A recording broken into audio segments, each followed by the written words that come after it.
ఎవడో చిల్లర వ్యక్తి చంద్రబాబు నాయుడు గారు? మీకంటే చిల్లరతనంగా లేఖీతనంగా రాజకీయాలు చేసినటువంటి వ్యక్తి ఈ దేశంలో ఎవడన్నా ఉన్నాడా? చిల్లర రాజకీయాలు మీరు చేసింది. పిల్లనిచ్చినటువంటి సొంత మామ మీద అధికారం కోసం చెప్పులు వేయించినటువంటి చిల్లర వ్యక్తివి నువ్వు కదా. ఇంతకంటే చిల్లర రాజకీయాలు ఎవడన్నా చేశాడు ఈ దేశంలో? జయప్రదంగా ఆ పార్టీని లాక్కున్నావే, చిల్లర వ్యవహారాలు చేసి ఇవన్నీ ప్రజలు మర్చిపోయారు అనుకుంటున్నావా?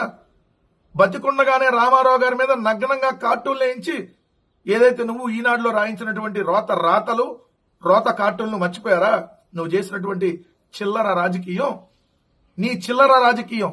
నరేంద్ర మోడీ గారిని టెర్రరిస్ట్ అంటావు, మళ్ళీ అదే నోటితో నరేంద్ర మోడీ గారిని పొగుడుతావు. చిల్లర రాజకీయం కాదా ఇది? సోనియా గాంధీని ఇటలీ దెయ్యం అన్నావు, ఇండియాకి దేవత అన్నావు. మళ్ళీ నువ్వే, నీది మామూలు నోరు కాదు కదా. చిల్లర రాజకీయాలకి ఇది కదా నిదర్శనం. అమిత్ షా గారు ఫ్యామిలీతో వస్తే తిరుపతి రాళ్లేయించావు. నీ చిల్లర చేష్టలు నువ్వు. నల్ల బెలూన్లు వదిలి నిరసన వ్యక్తం చేయించి నరేంద్ర మోడీ గో బ్యాక్ అని నినాదాలు ఇప్పించావు. చిల్లర వ్యక్తివి, చిల్లర రాజకీయాలు. నరేంద్ర మోడీ గారి భార్యని సాక్షాత్తు అసెంబ్లీలో తిట్టించి, బయట తిట్టించి, నువ్వు భార్యనే చూసుకోలేనాడు, ఈ దేశాన్ని ఏం చూస్తావని చెప్పి ఏదైతే చిల్లర మాటలో చిల్లర రాజకీయాలు నువ్వు కాదా మాట్లాడింది?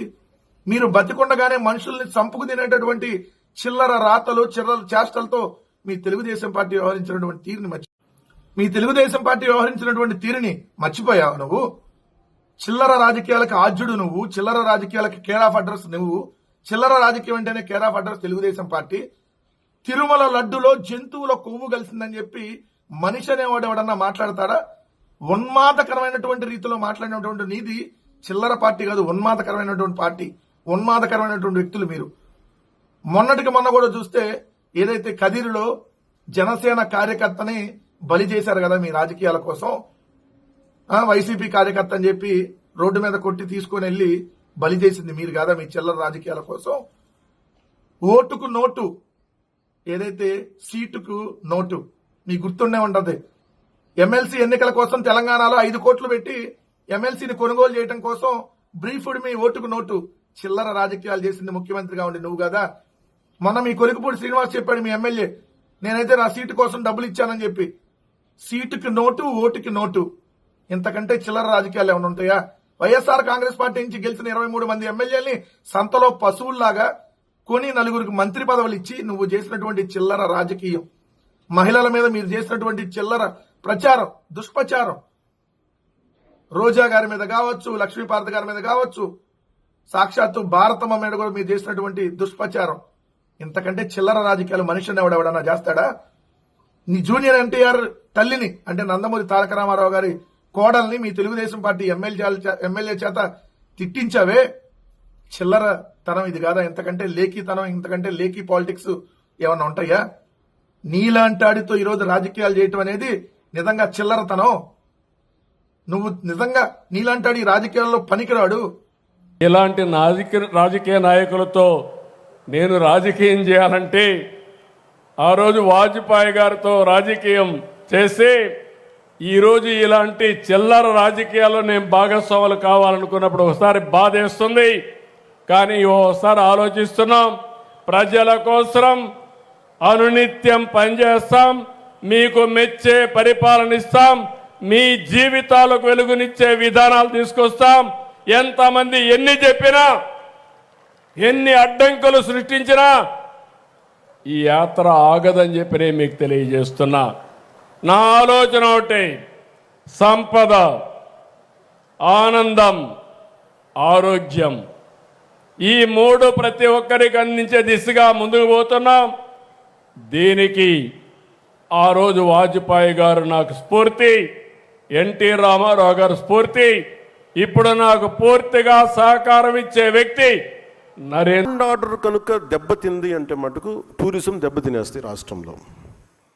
ఒక మాజీ ముఖ్యమంత్రి ఒకళ్ళు వచ్చి మిమ్మల్ని చంపేస్తాం, లేదంటే మిమ్మల్ని కూర్చోబెట్టి ఒక్కొక్క పోలీస్ ఆఫీషియల్ని మేము మీకేంటో చూపిస్తాం, లేదంటే కాంట్రాక్టర్స్ని బెదిరిస్తాం అంటే that will send a very wrong signal.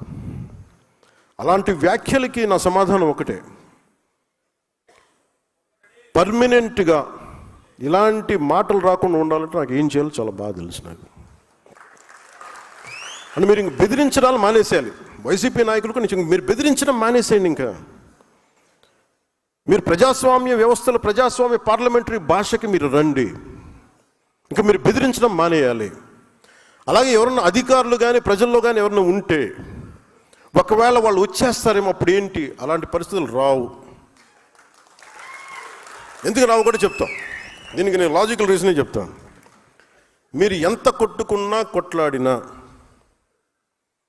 Me vote శాతం సర్టన్, అది తగ్గుద్దా పెరుగుద్దా మీరు కాబట్టి ఇంకొకరికి వెళ్తుంది ఆ పార్టీ, ఆ ఓట్ బ్యాంక్. కానీ నేను ప్రత్యేకించి నా కంఠంలో ప్రాణం ఉన్నంత వరకు ఆంధ్రప్రదేశ్కి, తద్వారా భారతదేశాన్ని సమగ్రతకి భంగం వాటిల్లకుండా చూసుకునే బాధ్యత. దానికోసం ఎన్ని ఎత్తులైనా వేస్తాం. చూస్తున్నా రప్పరప్ప అంటే ఏంటి రప్పరప్ప, 2 రప్పరప్ప మేము మిగుతాం. ఎర్ర బుక్లో 3 పేజీలనే, ఇంకొన్నాయి చాలా పేజీలు. ఎవరికి ఎప్పుడు ముహూర్తం పెట్టాలో నాకు తెలుసురా భయ్. ఎందుకో ఆవేశం, ఎగిరెగిరి వస్తున్నారు. ఏం కంగారు లేదు. చట్టాన్ని కానీ మీరు ఉల్లంఘిస్తే నేను ఎవరిని వదిలిపెట్టాను, ఈ కూటమి ప్రభుత్వం వదిలిపెట్టదు. ఎవరైనా, that is the power of red book. అందుకే నేను రాసుకున్నా, అందుకే నేను పెట్టుకున్నా. నేను ఎవరిని వదిలిపెట్టాను. ఇక్కడున్న కార్యకర్తలందరం మనం చేయాల్సిన పనులు మనం చేయాలి, అది మనం మర్చిపోకూడదు. లోకేష్కి ఏముంది, బాబు గారు చెప్తే పని అయిపోతుందని. కానీ తెలుగుదేశం పార్టీలో సంస్కరణలు తీసుకొచ్చి నేను పోరాడా. నేను అనేక సార్లు చెప్పా, సైకోతో నేను ఎంత పోరాడానో 3 రెట్లు ఎక్కువ తెలుగుదేశం పార్టీలో నేను పోరాడా. ఒక పార్లమెంట్ పార్టీ వ్యవస్థ తీసుకొచ్చేదానికి పోరాడా. అందరూ ప్రజలు మాకు ఇచ్చిన మ్యాండేట్ 151 కాదు, 164. రాష్ట్రం మొత్తమే చూసుకుంటే 11 మంది అవతల ఎమ్మెల్యేలు ఉన్నారు, 164 మంది మా ఎమ్మెల్యేలు ఉన్నాం.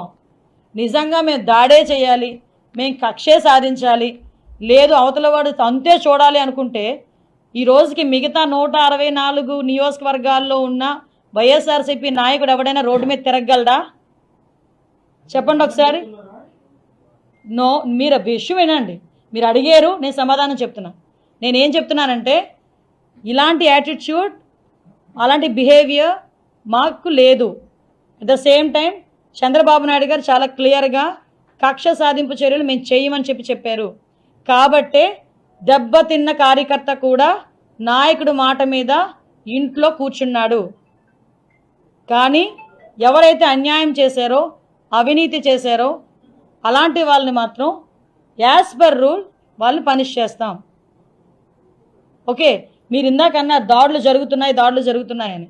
దాడులే జరుగుతున్నాయో చేయించుకుంటున్నారో అది కూడా ఎంక్వైరీ వేస్తాం.